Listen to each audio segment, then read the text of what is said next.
Buenos días, mi nombre es Oriana Jiménez y hoy abordaremos la parte más distal del miembro inferior, tobillo y pie. Es importante tener conocimiento de las estructuras óseas que se ubican en esta zona. Para empezar hablaremos de peroné, hueso largo que consta de dos epífisis y una diáfisis. En la epífisis distal encontraremos una gran prolongación y la denominamos maleolo lateral.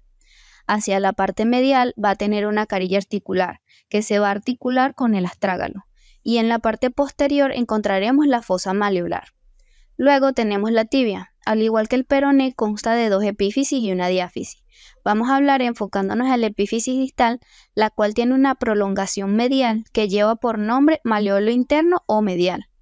Este va a presentar 5 caras: anterior, posterior, lateral, medial e inferior. En la cara posterior del maleolo interno se encuentra el surco maleolar. Hacia la parte lateral forma una escotadura que es para articularse con el peroné. Luego nos encontramos con 3 grupos de huesos. Un grupo que son los huesos del tarso, luego los huesos del metatarso y por último los huesos del dedo del pie, que en sí son las falanges. El tarso está compuesto por 7 huesos: astrágalo, calcáneo, cuboides, navicular, cuneiforme lateral, cuneiforme intermedio y cuneiforme medial. El astrágalo va a estar conformado por su mayor porción, que es el cuerpo. Luego viene una estrechez, que es el cuello, y una parte anterior, que sería la cabeza. En el cuerpo del astrágalo encontramos la tróclea astragalino.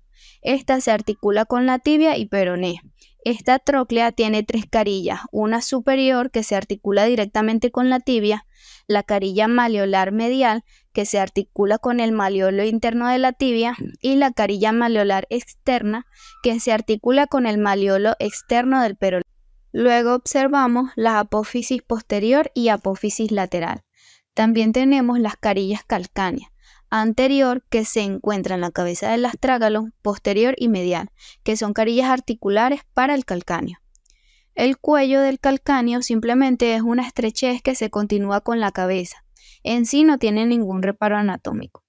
La cabeza del astrágalo es la que se dirige hacia anterior para articularse con el hueso escafoide a través de la carilla articular. Y en la parte inferior se continúa con una carilla articular que va para el calcáneo. Esa sería la carilla calcánea anterior. El hueso calcáneo transmite el peso de todo el cuerpo hacia el suelo y es el único hueso del miembro inferior que no tiene inserciones musculares. Hacia la parte inferomedial podemos ver el sustentáculo del astrágalo. Este tiene una carilla articular hacia la parte superior para articularse con la carilla calcáneo media del cuerpo del astrágalo. También tenemos las carillas astragalinas posterior, medial y anterior, ya antes mencionadas como las carillas calcáneas.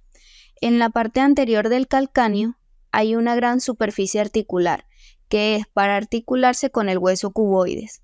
Hacia la parte posterior del calcáneo tenemos la gran tuberosidad calcánea y este tiene 2 grandes tubérculos, uno que ve más hacia medial, mucho más largo, y uno que ve hacia lateral.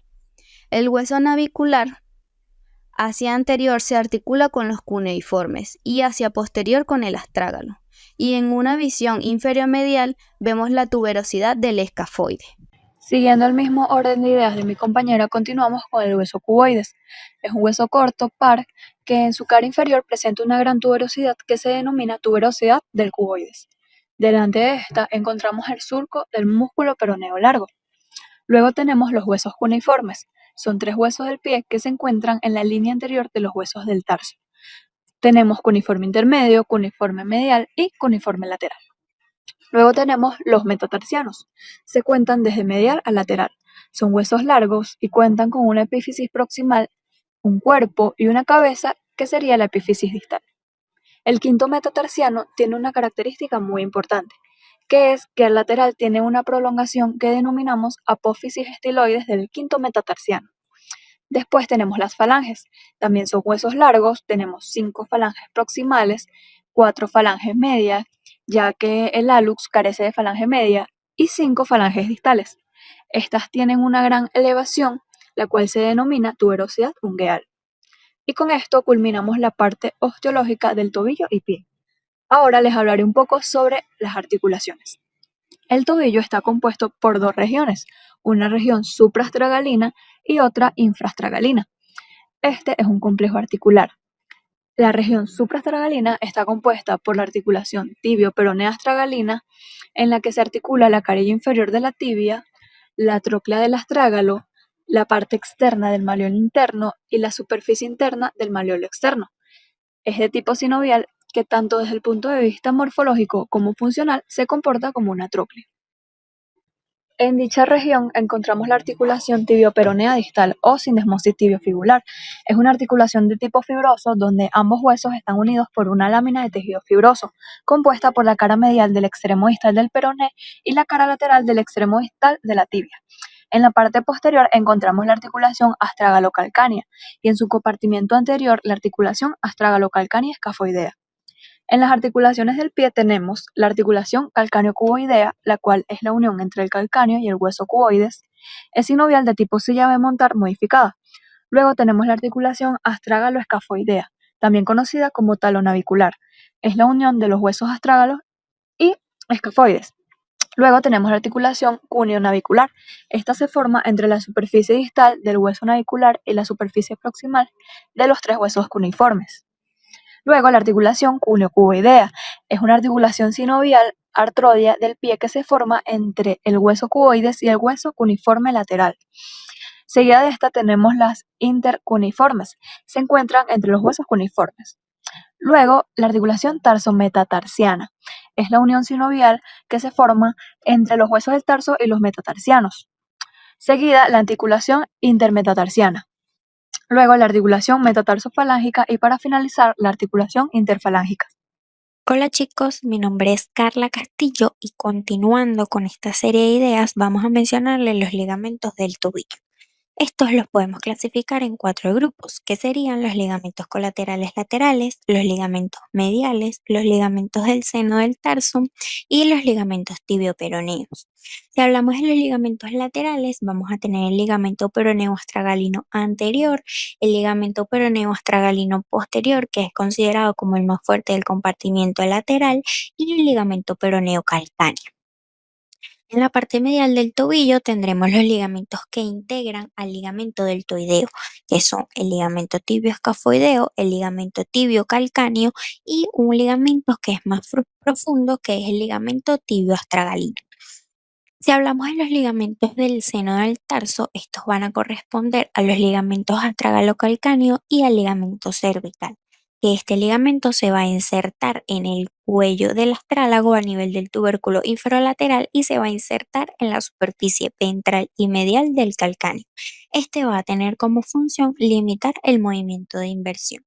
Buenos días, mi nombre es Roselis Reyes y continuando con lo que mencionaba mi compañera, yo les voy a hablar un poco sobre algunos ligamentos, empezando por los ligamentos tibio-peroneo anterior y posterior, los cuales son estructuras que estabilizan la sindesmosis entre la tibia y el peroné.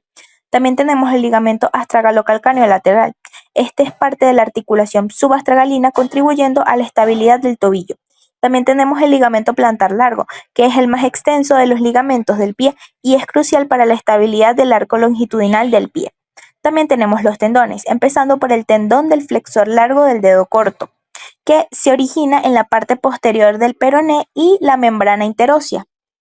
También tenemos el tendón calcáneo o también conocido como tendón de Aquiles, el cual es más propenso a lesionarse y se origina en la unión de los músculos gastrocnemio y sóleo.